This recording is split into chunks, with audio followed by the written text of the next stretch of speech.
and thank you for joining us for the webinar on how can big data and analytics can transform talent attraction with Kelly OCG. I am Akshaya from People Matters, and before speaking about today's agenda, let me give you a brief about the topic.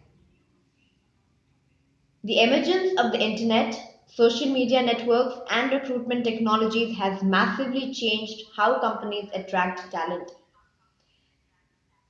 Data today brings forth a myriad of trends that help HR understand and measure each step of their recruitment process whilst enabling predictive analytics to fine tune it. Companies need to prepare for this future trend and understand how to leverage internal and external data to transform their recruitment strategy to bring about greater success in attracting talent. During the webinar, the participants will learn opportunities of people analytics and big data for HR, enabling recruitment analytics in your organization, how best in class companies tap their internal data sources to ignite their recruitment engines, how Kelly OCG perceives the global market trends and future developments, and how to get started in 5 simple steps. Let me now introduce to you the speaker for this webinar. We have the privilege of having with us Tim, Senior Director at the Global Center of Excellence for Recruitment Process Outsourcing, Kelly OCG. With more than 15 years of practical experience in design and implementation of complex HR outsourcing solutions and innovative HR technologies, he today drives strategic innovation and digital initiatives for Kelly OCG in Europe. Tim served as advisor to several international HR technology startups and has an excellent overview on the latest trends and market developments in this area. Before joining Kelly OCG, Tim served as an HR strategy consultant and as the managing director of a multinational recruitment process outsourcing service provider. Our partner for today's webinar is Kelly OCG. Kelly OCG, Kelly Outsourcing and Consulting Group is a leading provider of global talent management solutions. They consult with the world's top organizations to architect innovative and customized workforce strategies that allow our clients to achieve the strategic goals and bottom line profitability. The solutions include recruitment process outsourcing, managed service provider, and talent supply chain management services. We have saved time for you to ask your questions at the end of the webinar. For those attending the live webinar, you can submit questions at any time during the presentation through the Q&A section. We will try to respond to as many as time allows. We have a very exciting agenda for the webinar today. So without any further delay, I'm going to hand over the webinar microphone to Tim. Over to you, Tim. Perfect. Thank you so much, and I hope you can hear me loud and clear. And yeah, let's just jump right in. I prepared a lot of slides. I want to tell a little about how we perceive the market, and because I know that the audience in India is very educated, I want to make sure that you all have a good understanding what we do, and have brought some case studies so that I do not only talk in theory, but also give you some practical insight into what we are doing. So let me see if that works here. Yes, I've been introduced just very short. My name is Tim. Today I'm 4,500 miles away from you guys over in India. I'm located in the northern part of Germany in Europe. Worked for Kelly OCG, and for the last 15 years have been heavily involved in all different HR recruitment and outsourcing projects. What I've seen over the years is that there's been massive changes in the trends, where 15 years ago you just started with applicant tracking systems and easily started with technology. Now a lot of people talk about very sophisticated topics like big data and analytics, where technology enables us to measure the recruitment and talent acquisition process much better than ever before.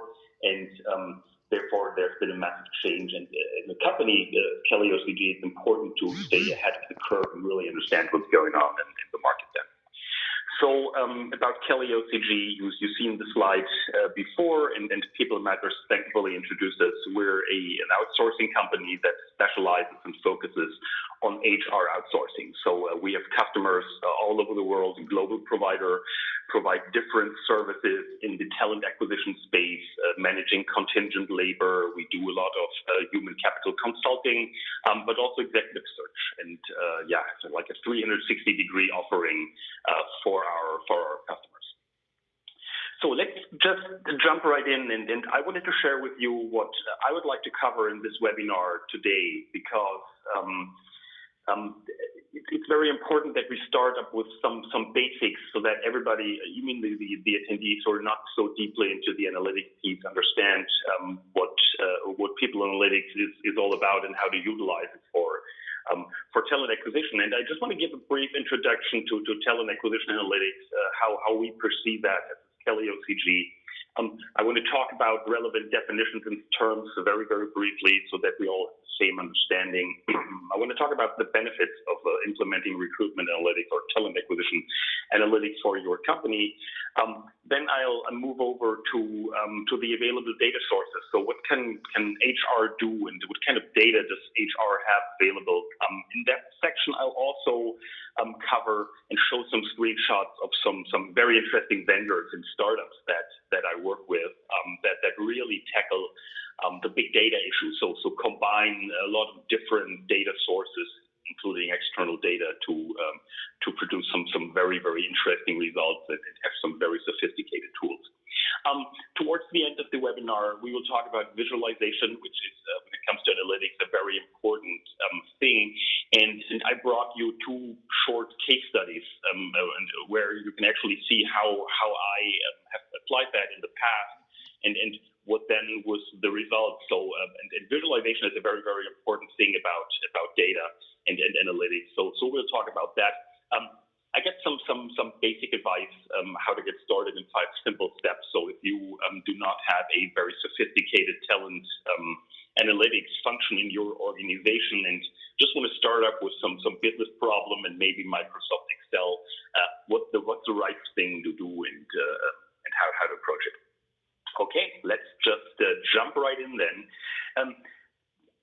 I assume that you have seen the quote before, without data, you're just another person with an opinion. And then maybe you've also seen the addition that some people say that, yeah, but without an opinion, you're just another person with data.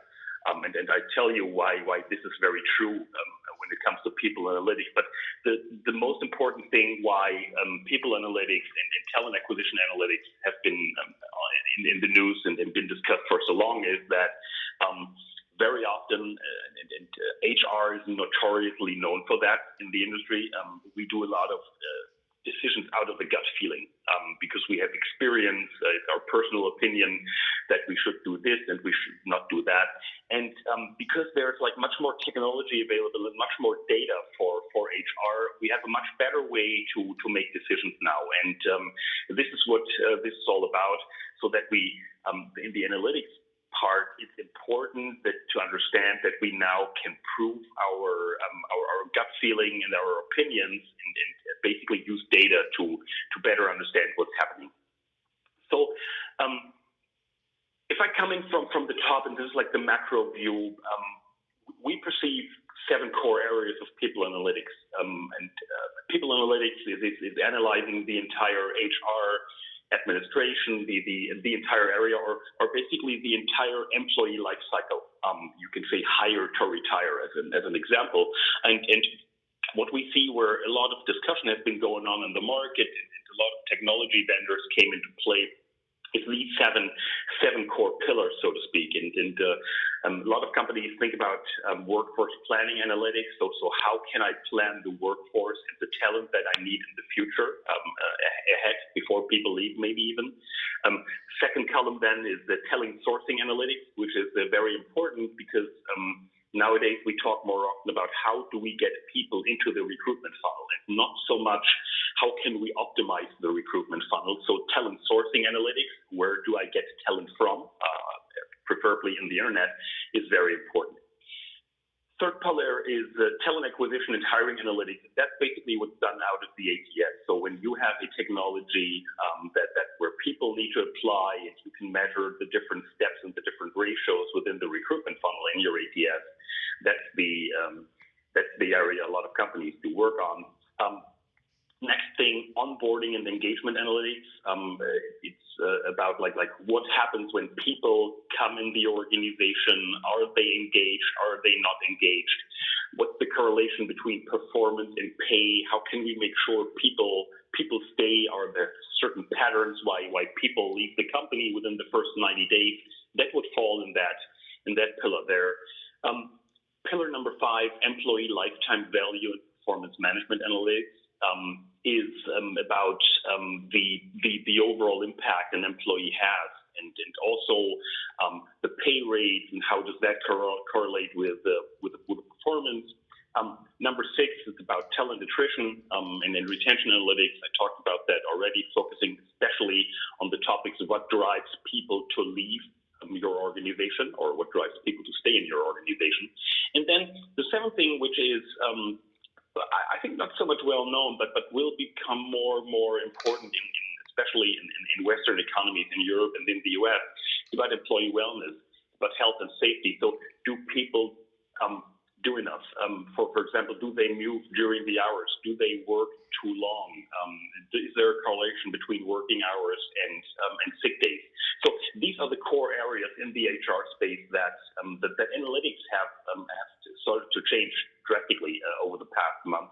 And what we'll talk about today is the column 2 and 3. So we're going to simply talk about talent acquisition analytics today. Just for you to understand, during the webinar today, I will talk a lot about metrics and I will talk a lot about analytics. And metrics, as you see here on that slide, is a system of measurements that seek to quantify performance.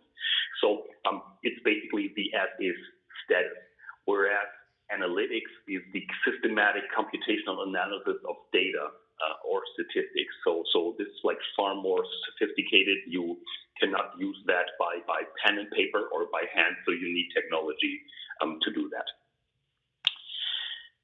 For an organization, and I'll talk about that a little later, for an organization it's important that we move on beyond metrics, because metrics is about measuring single data points, providing information what is happening today, like in a report that you surely know from your organization. It's supposed to guide the operations and it will state past and the present. It does not look forward.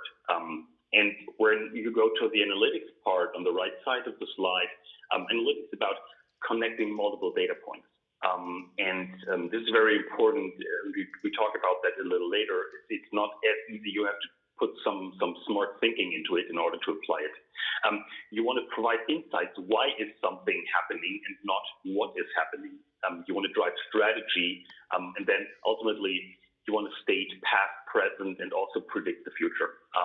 And you do that with visual outputs of patterns and trends, and that comes into play when I talk about the case studies that I wanted to discuss with you today later on in the webinar. If I look at the levels of analytic maturity, and you might have seen that slide because it's been out in different variations. A lot of people talk about that, and I couldn't agree more with what it says, because from what we see at Kelly, there are indeed 4 levels of maturity. And the thing is that on the lower level, a lot of organizations are still in that segment. It's just about operational reporting. You have a reactive reporting of data. You focus on the data accuracy, consistently, and timeline. And a lot of organizations that operate that way, and you might know that, you get a call or you get an email, oh, the CEO needs that number. How many people did we hire last month? What's the turnover rate in our office here and there? And then people start to get hectic and then start to dig into the numbers and produce something in Excel or PowerPoint. So the second level, and this is about advanced reporting, is you go and start proactive reporting. So you have a regular process in place where you report certain metrics that have been agreed upon. You analyze, you do the analysis based on trends and benchmarks, customize, and ultimately try to achieve self-service dashboards. That's the second level of maturity that we see on the market. The companies that we work with. Level 3 advanced analytics, there you come to the part where statistical analysis helps you to solve business problems. You have a centralized database, you have integrated data sources, and it's pretty much very, very structured. And then on level 4, this is where the predictive piece comes into play, where you really understand the mechanics of the business. You have enough data sources to predict the future outcome based on historical data. You can work and develop predictive models, you can plan and work on scenarios, integrate with other data sources and other approaches, and this is where customers and companies ultimately want to go and need to go. Reality is, everybody knows that you want to go there, but very, very little or a very, very small number of companies today on a global basis have the ability to operate in level 3 and level 4. So for most companies, it's really about starting the people analytic journey. And as I'll talk about a little later on, this is not really sophisticated. You just have to know and to understand what do you need to do and how do you start. And for a lot of companies we here at Kelly OCG talk to and we consult with, mainly they start with standard reports. They want to understand what happens, and then if they get more sophisticated over time, they're able to segment their data, they can do comparisons, understand trends. Then they start to understand correlation, which behavior is attracting which outcome, and ultimately also causation. Is it really playing together? Is it really affecting each other? And there you need to have like a very controlled environment, and you need to do A/B testing, and this is where it becomes more sophisticated. But ultimately, you want to understand what is happening in the organization and then predict what will happen, so that ultimately you can determine the best path forward. And this sounds very, very complex, and the reason for that is that a lot of companies don't really know where to start. That many people that I talk to, they say, okay, this is important, but what's the benefit? Why should we do that as an organization? And the benefits for me as someone who talks to a lot of customers and also has been involved in a lot of projects from the analytical side is that we need to create and use reports and dashboards and metrics to enable better decisions about the recruiting process so that we can improve the business outcome. And I think this is the most important thing when it comes to analytics. It's not something you do just for fun or out of curiosity. You can do that, but ultimately, you want to have a better business outcome and make sure that the problem or the topic you're trying to solve has a positive impact. And I think this is something that companies forget from time to time. They get carried away, so to speak. But I think we should really think about that and keep that in mind. And I talk about it now, like what that means for talent acquisition. But I think this is like very, very key to understand. So when it comes to talent attraction analytics or recruiting analytics, the ultimate goal is to understand the entire recruitment funnel. And what happened in the past is that a lot of companies implemented applicant tracking systems and recruitment technology, and they can measure the lower bottom of the funnel. So when someone applies on the job board or on your career page, and then it's moved through the funnel, you understand what the ratios are, what the numbers are. But very, very often, that's not enough today. And what we see at Kelly is that over the last 2 to 3 years, it has become much more important to also understand where your candidates come from. And I mean, not only from the job boards, you can analyze that, how many clicks you had on your job ad, and how many people actually applied, but also how many visitors do you have on your career page, if you have one. What's happening with people you have in talent pools? Are they active? Are they not active? And ultimately, what's the candidate journey? Because in reality, in this picture, it's not a straight funnel. So people might go from the attract to the engage stage, and then they drop off and go back to attract. So it's more that candidates zigzag through the upper part of the funnel, and you need to understand that you can measure that. The thing then is you need to understand when you want to talk about the top of the funnel, there are like two big areas you need to cover. One is social media, and the other one is Google Analytics. And when I talk with marketers, Google Analytics is not so new. And I talk about it today because for a lot of HR companies, it is. And very little companies have the capability to really deep dive into the Google Analytics functions. And therefore, I'll talk about that in the webinar today as well.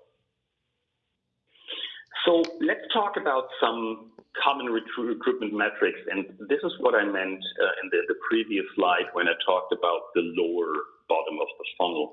This is what very many companies or a lot of companies measure today. And they should be, because when you have technology in place in an ATS, you should be able to measure that. And so a lot of organizations, they measure time to fill. They measure the number of open requisitions. They measure cost per hire, but ultimately also the ratios, like how many people did we need to make an offer? What's the ratio between the number of interviews and the hires? And this is what I was mentioning in the beginning. This is like the view backward, where people can then go back to the technology or ATS, look at the data, and understand what happened in the past. However, it does not really answer the strategic questions about quality and value. And very often when I talk about with customers about cost per hire or the time to fill, I say, but how do you make sure, or do you understand that time to fill does not negatively impact the quality of the employee? Because if you push talent acquisition to fill the slot faster, but then people leave within 90 days of joining the company for whatever reason, this has a negative outcome. Is that something you think about? And the challenge that companies have, a lot of companies have, that they simply do not have the data to connect the dots and then really make sure they understand what happens also after I hired the person, so that they can then adjust the hiring process. So another shortcoming here is that it does not really provide the insight into the hiring connections, as I mentioned before. And this makes it very, very tricky for a lot of talent acquisition organizations in the world. So, and the question I always ask myself is, should we maybe measure something else? As an example, when I look at new hire performance, it's about determining if new recruits meet expected performance levels, but that the recruiting process is needed. Can we really do that? What data do we need in order to go for that? About a new hire performance by lead source. Do you really understand where the top talent is coming from? I very often ask customers, I'm sure that you want to hire top graduates from top universities in your country, and it's totally clear you want to do that, but do you have evidence that top candidates from top universities in your countries are better than other candidates from not so top universities when 5 years in the job? And everybody is looking and say, that'd be interesting to know, but we don't. And we have no clue how to measure that. So that's something you can maybe either rather think about then. Same thing, recruitment pipeline status.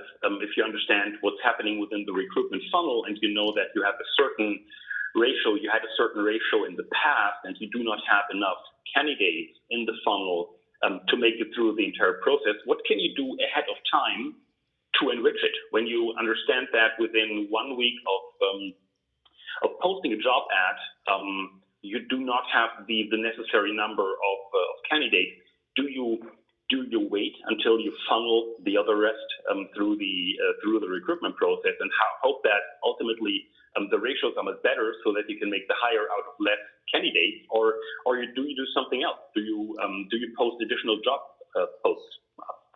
So that's something to think about as well.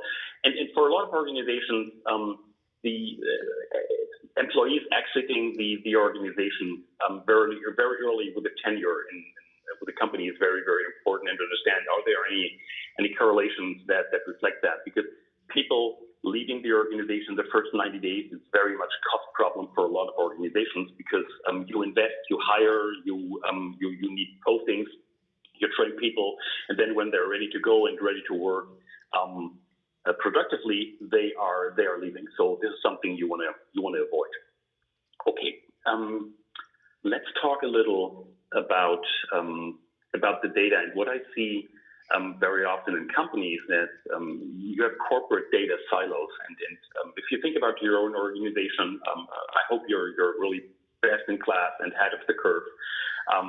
However, I've seen a limited number of companies who really do that, but very, very often companies are not able to combine the different data sources. And this is by nature because we have a very, very fragmented IT environment in most organizations. And if you have HR data, you're usually not connected with sales and marketing data, which could be interesting if you want to talk about how to hire better sales engineers. You need to have an understanding what's the good performance of a sales engineer, and you obviously have that from the sales numbers. Same with financial data, same with external data, benchmarking data. So a lot of organizations really struggle to combine the different data sources because they have different systems. They might have a CRM, they might use Salesforce for sales, they might use Oracle or SAP for finance, and they might, work with Workday on human resources. So the question is, how do you combine the data sources? And even if you dig deeper, it's not only that data, but even within HR, there's a huge amount of data that's very often not combined because there's no connection. In a lot of companies, there's no connection between the applicant tracking system and the performance management system. You do not have performance. You do not have performance data that you combine, and that makes it very tricky. So for HR, it is very, very interesting to combine all these data sources. But as I see it, that HR has to do a lot of work in the beginning within its own reach. So before I go in now and go a lot deeper, I want to make sure that you remember the funnel that I showed 3 or 4 slides ago. Because one of the big things people need to understand in talent acquisition is Google Analytics. And a lot of companies understand that, and very many companies use that today to understand how customers come to their website, how they behave. If you're an e-commerce company, you cannot do your business without basic understanding of Google Analytics. For HR and talent acquisition, it's not really something that a lot of HR departments are doing, or they have it, but they don't use it on a regular basis. And I was talking about the talent acquisition analytics, and you can only do it when you understand what's happening on your career page, where the visitors or the traffic is coming from. And then I want to talk about that for a few minutes here.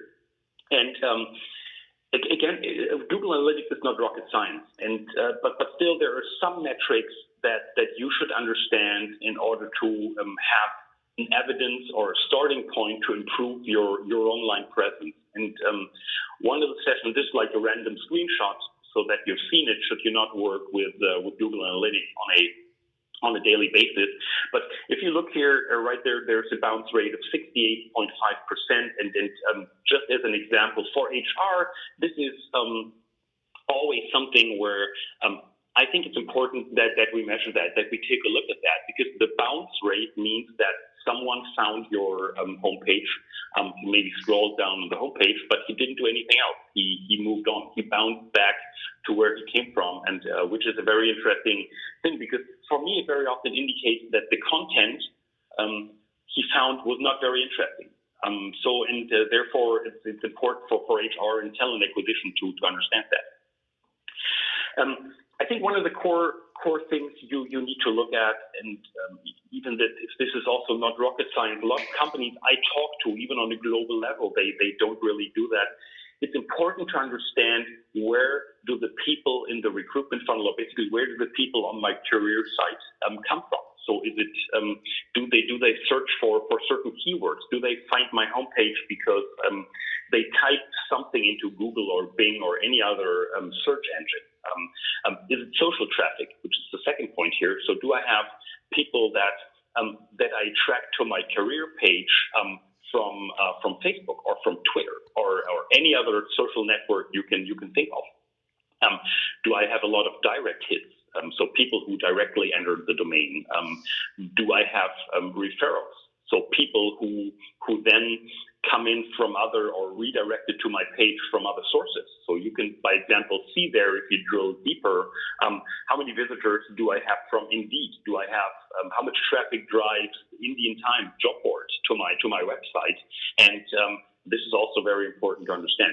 The other, number 5, is when you work with campaigns. You can also track that, and you know that with UTM codes in Google, if you have like banner advertisements or certain other campaigns where you have individual links that people can click on, this is where you find there. And then I think this is like the minimum thing that you need to look at. Next thing, and this is also something that I always find very, very interesting, and you have so much time and so much opportunities to drill deeper. You should really try to understand, what do people do once they are on my page? Where do they go? Where do they come from? And what do they do? And in this example here, I segmented the sample size by traffic segment or traffic type, and you can really see someone who comes in through organic search. Where is he starting? What company or which pages does he go to? What does he do from there? Does he go to other pages? Does he drop off? And that's a very interesting thing, because it tells you a lot about call to actions, and if his content on the page is interesting for your applicant then.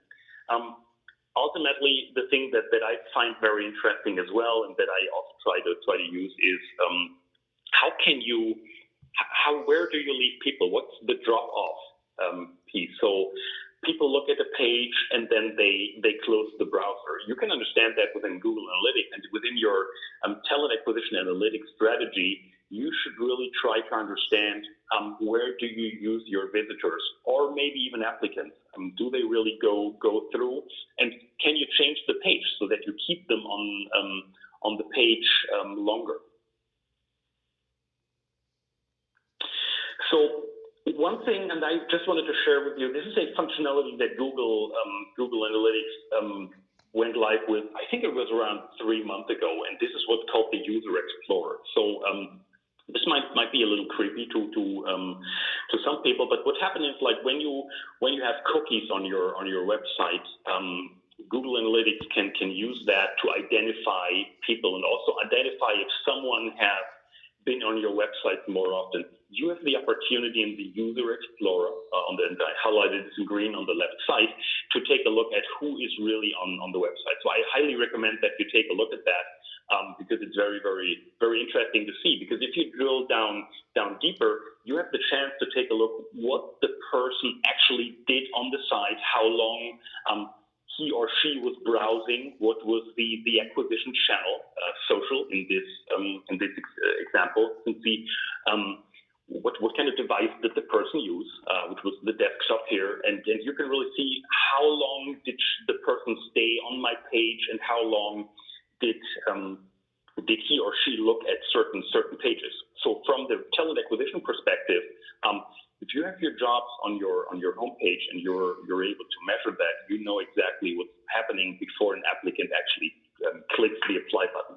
Or you can also take a look at what's happening when an applicant clicks the apply button. Does he stay or does he move on? So within your analytics strategy, Google Analytics is definitely something you should more look at. And I think even if it's not a new technology, it's going to be much bigger in talent acquisition in the future, to understand what's the behavior of the web visitors that we have.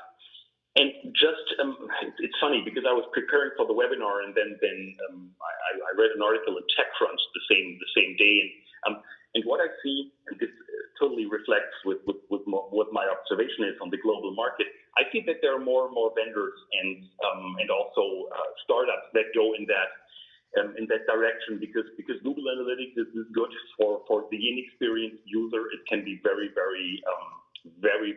tricky, because there's like so much information, and a lot of HR organizations I talk to really struggle to connect the dots, so to speak, and, because they don't exactly know, okay, what do I do with it next, and what does that mean? So a lot of vendors vendors are entering the market space, and this clearly shows me that there's still room for improvement and room for additional adoption from HR.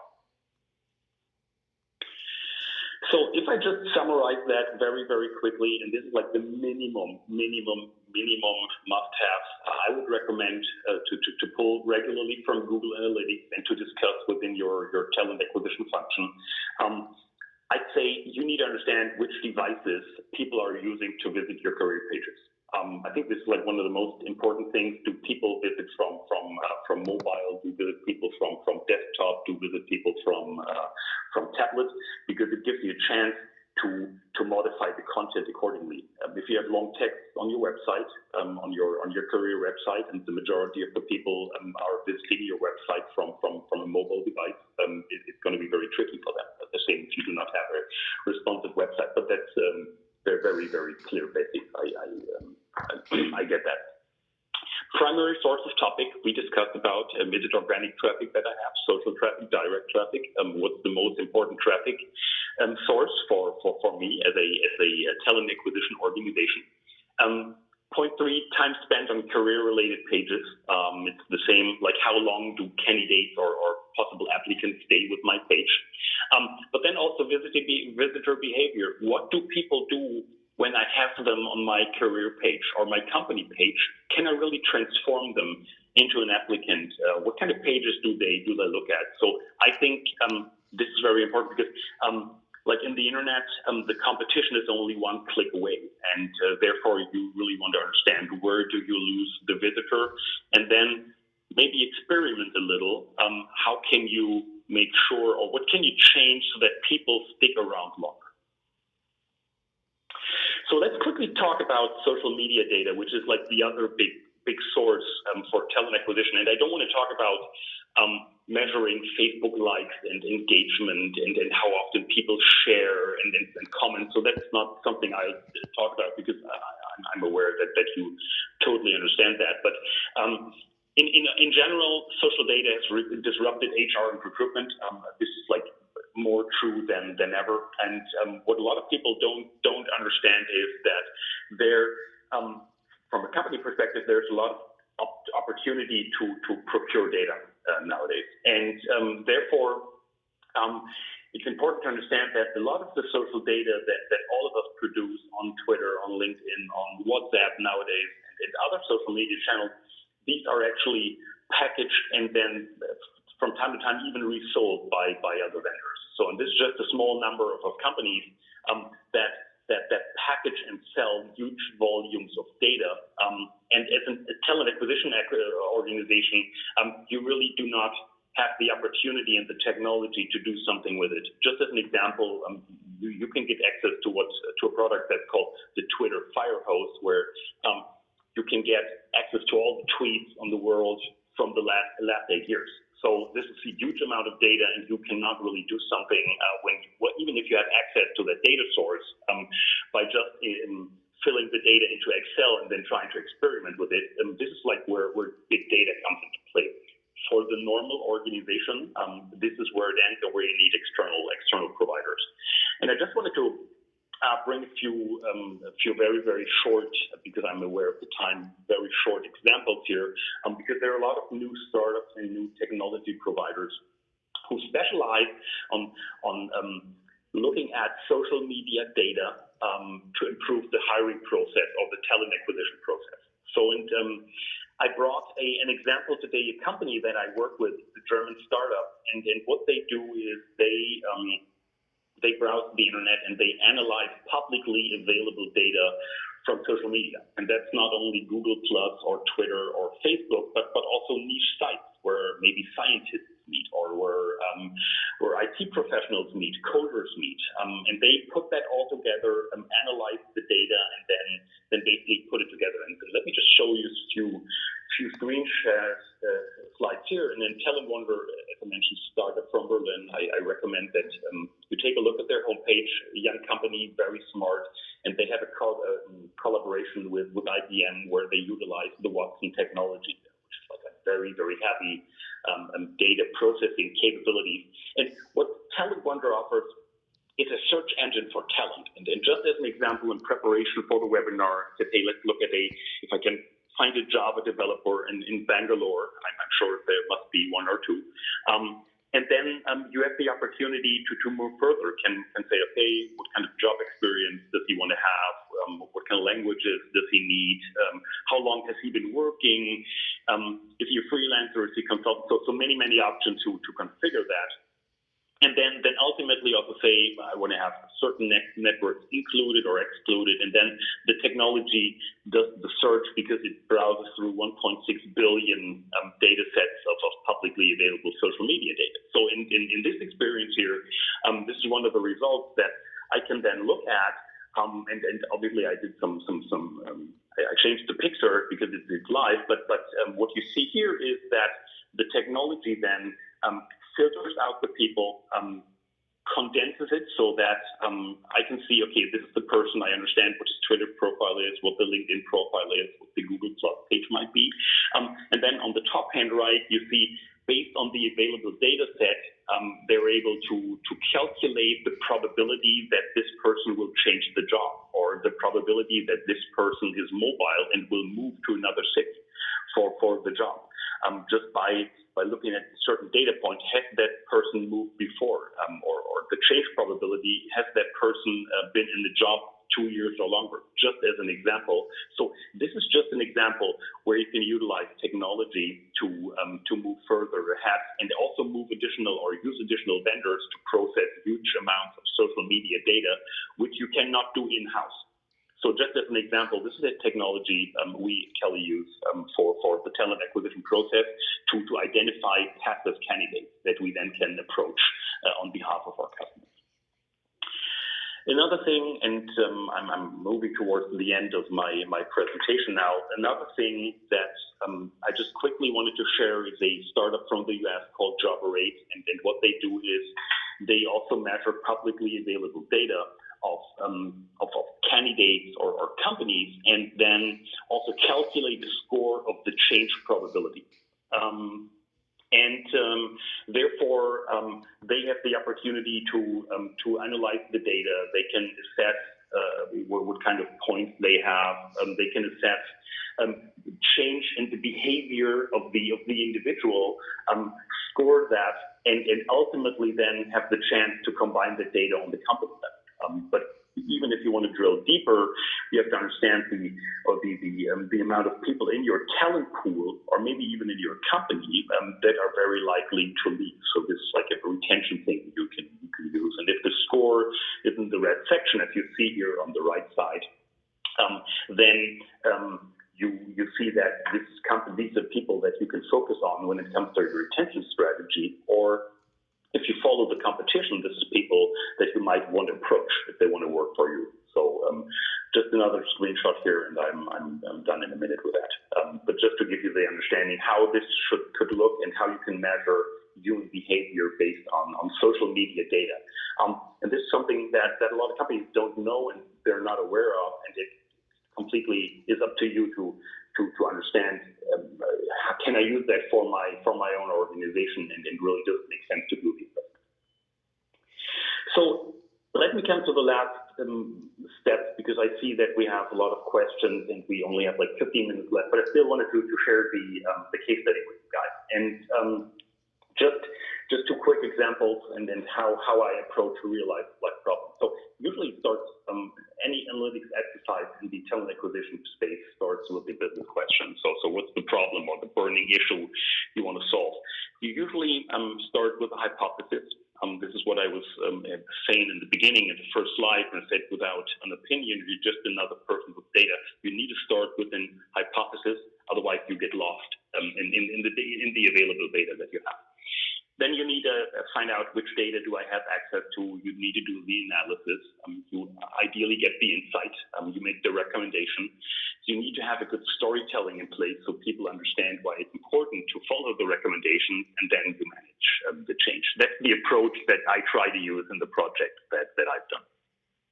So first case study, And it's about data visualization. It was a consulting project for a hospitality company, and they wanted to reduce the voluntary leave in the first 100 days. I talked about it, why this is important, and they had that issue that people left.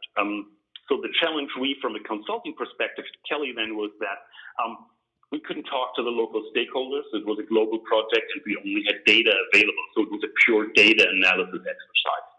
And the hypothesis that we have, and also the customer has, was that is it really true? Or we thought that the candidates with a longer daily commute are much more likely to quit the job within the first 100 days. So this was like the first thing we took a look at.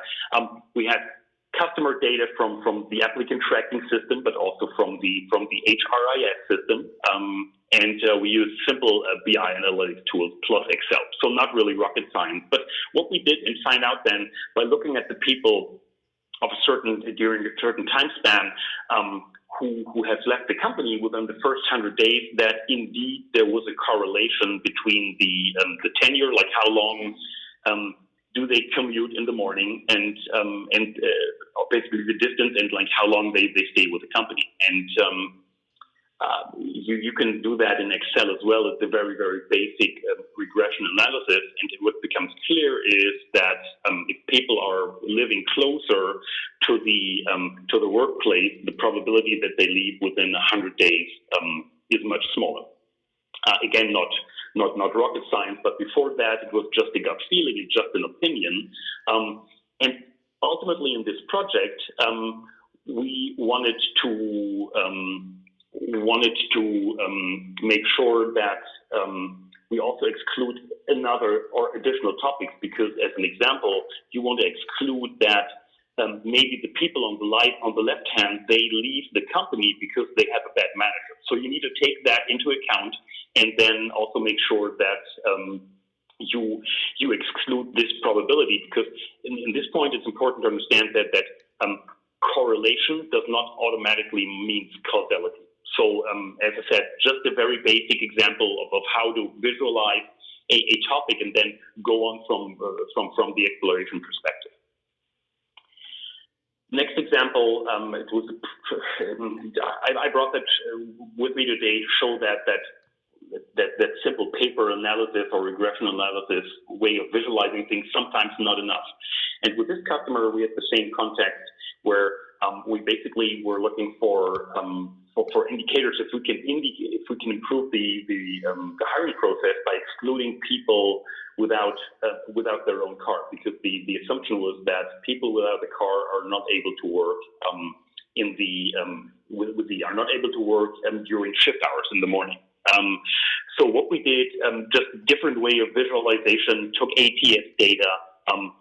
It's an example from Munich Airport in Germany, who is far away from city center. So, and what we then did is we started a visualization where we just took the people data from the ATS of the people who applied for certain jobs. Then at the next stage, look at, okay, how many people out of that who applied did we actually hire? So you don't see a pattern there yet. We excluded the applicants, only focused on hires. And then find out that we had 35 hires with a car, where people had a car, and 12 hires that did not have a car. So based on the number, it's not that you say, hey, clear recommendation, we should not hire people without a car because they can't go to work, because the numbers don't show that. But if you look at the visualization, you see that there's a certain pattern in the middle of the light blue dots. And what we did then was we added public transportation systems and found out that like during the unusual shift hours, there's only one subway that goes out to the airport. So that ultimately that led to the point where we understand that unless we hire people without a car in that certain corridor, it's going to be very, very hard for them to come to work. So any applicant outside of this corridor, we should maybe not even talk to. Obviously, there's the exception to the rules, and you see the dots of people who didn't have a car who still made it to work. So that's not the assumption here. But I just wanted to share that exercise and example. See that sometimes you need a different set of visualization capabilities to better understand the problem and the pattern there. Okay, so how do I get started? My very last slide before we jump into Q&A.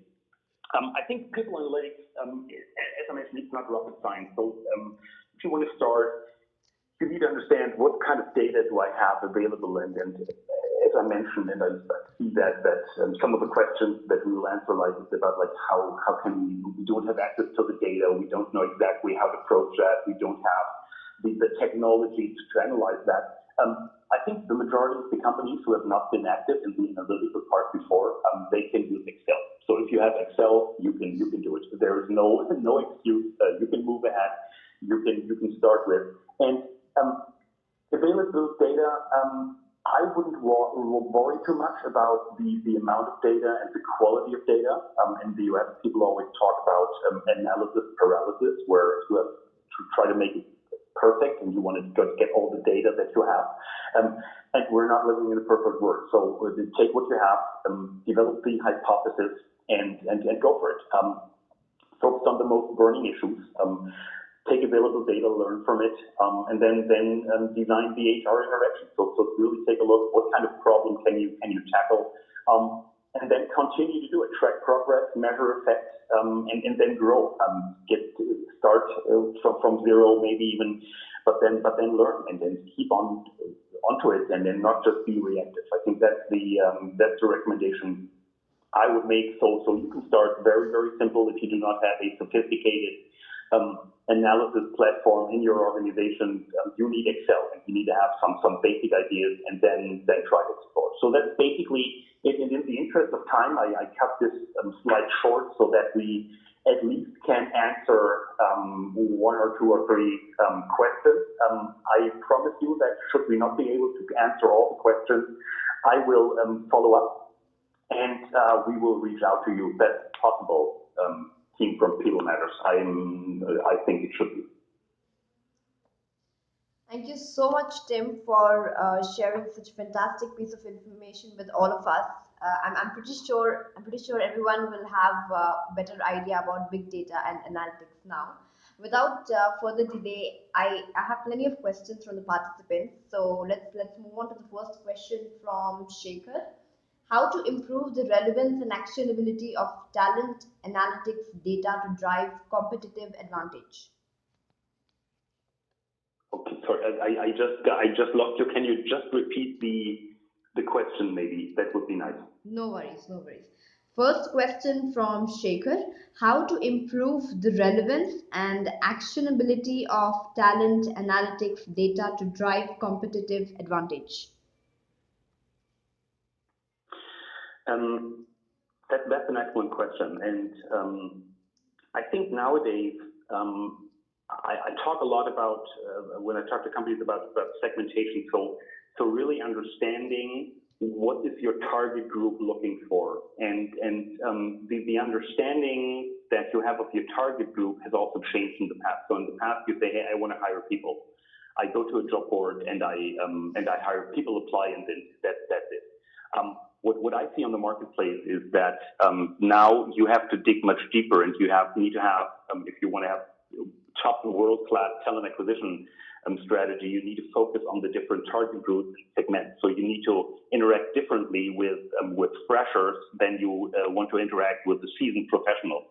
You need to have different approach if you want to hire IT guys than if you want to hire someone in the hospitality industry.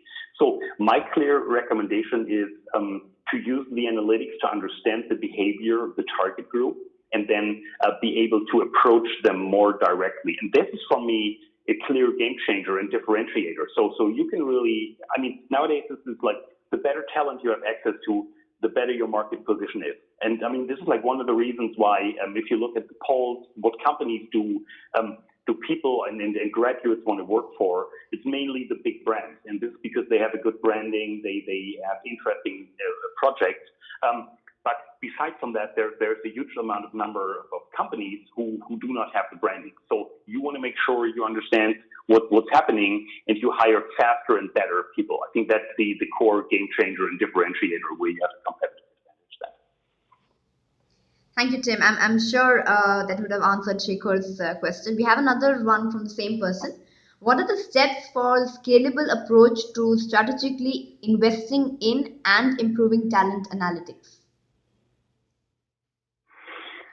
Um, the challenge I see very often with companies is that um, that senior management they might understand that we need to do investment, but they don't necessarily know how. And a lot of companies, they think, oh, if we want to do analytics, we need to invest in a lot of IT licenses. We don't have that, and sure, you can do that. I mean, you can go to Workday and buy or whatever, like install their software service analytics component and set it up and make a 18-month project out of the implementation. You can do that. That's not the point.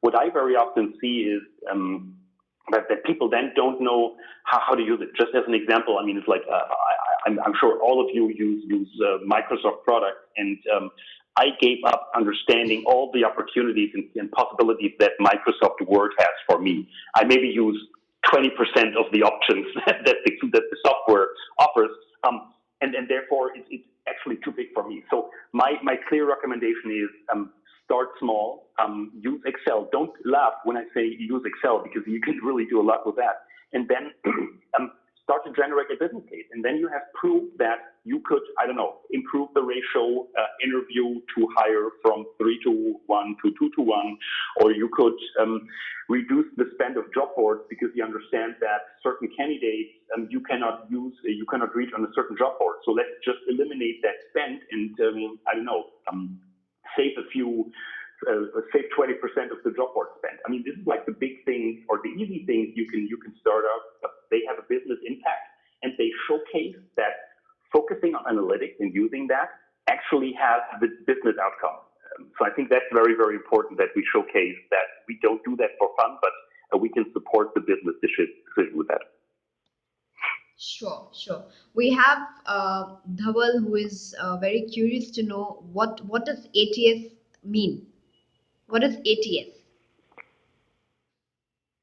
Okay, the ATS is an applicant tracking system. So, and there are many vendors out there. I think there are estimations that it's more than 20,000. And the ATS for many companies is where people apply on their website or through a job board, and then go through the different steps of the application process. So, and companies store their candidate data in the ATS. And can also track and do some basic reporting out of that. So companies, ITS companies are Taleo or SuccessFactors, the big ones, but also smaller ones like Smart Recruiters, for example. So this is what a lot of companies use to automate the recruitment process. Thank you, Tim. Thank you so much. We have another one from Dhruv. What are some of the key mindset shifts you see recruiters making in order to leverage data analytics for talent attraction? I think the major, we can discuss that, but I think the major mind shift that I see happening within HR, or that needs to happen more, is that in the past, talent acquisition professionals were very often farmers. So they put out a job post on a job board. They were waiting for people to apply, and then they said, "Okay, why do you want to work for us? Why should we hire you?" So this is like the old way, and it's not working like that. Nowadays, talent acquisition professionals they are more hunters, and they need to develop the mindset of marketers, where they say, "What's the target group? How can I be appealing, and how can I reach the people?" And I think the big thing, if you talk to someone. If you have friends in marketing and you talk to them about how their job has changed over the years, where 15 years ago you would put ads in newspapers and now you want to measure programmatic ad performance metrics, then you see that everything becomes data driven. And I think this is something where we need to understand as talent acquisition or HR that people need to understand the benefits. And this is why I'm telling the story that I told you today to a lot of organizations, that if you can't measure it, then you can't improve it. This is like the first thing that I learned when I was focusing. I did my Six Sigma degree in quality management, but this is important. Very often we don't measure enough, and people need to understand that we need to measure. And when they see the effect and the positive outcome, I think the mindset change will come over time, and they see the advantage. Thank you so much, Tim, for answering that. As there's a time constraint, we'd like to take another last question and the other questions offline. So we have one from Garima. She likes to know the metrics that can be used for talent retention analytics, and she's currently working on a live case study, and she needs your input. Okay, I mean, we can always connect offline. That's okay. But I think talent retention. The challenge most people have is that they are not able to have all the different individual data sets they need, because talent retention can be, as I said, it can be daily commute time. It can be paid. So if someone is paid less than their peer, just as an example, this affects retention. It can be learning. It can be feedback from their managers. So there are like many things. And I think like if I wanted to discuss, we would really break up the time span here. But very happy to reach out. If any one of you wants to reach out, just find me on LinkedIn, connect with me on Twitter, and then just ask the question. Retention is a very important thing, but you need to combine a lot of different data sets to really understand what's driving and affecting retention, because then you don't need to understand what is happening. Like with Google Analytics, you see what's happening on my website, but with retention, you want to understand why is it happening. And this is, from the analytical perspective, much more complex, because then you focus on qualitative data versus quantitative data. So this is an interesting one. But I'm very happy to discuss that. Very happy. Thanks, Tim. Thank you so much.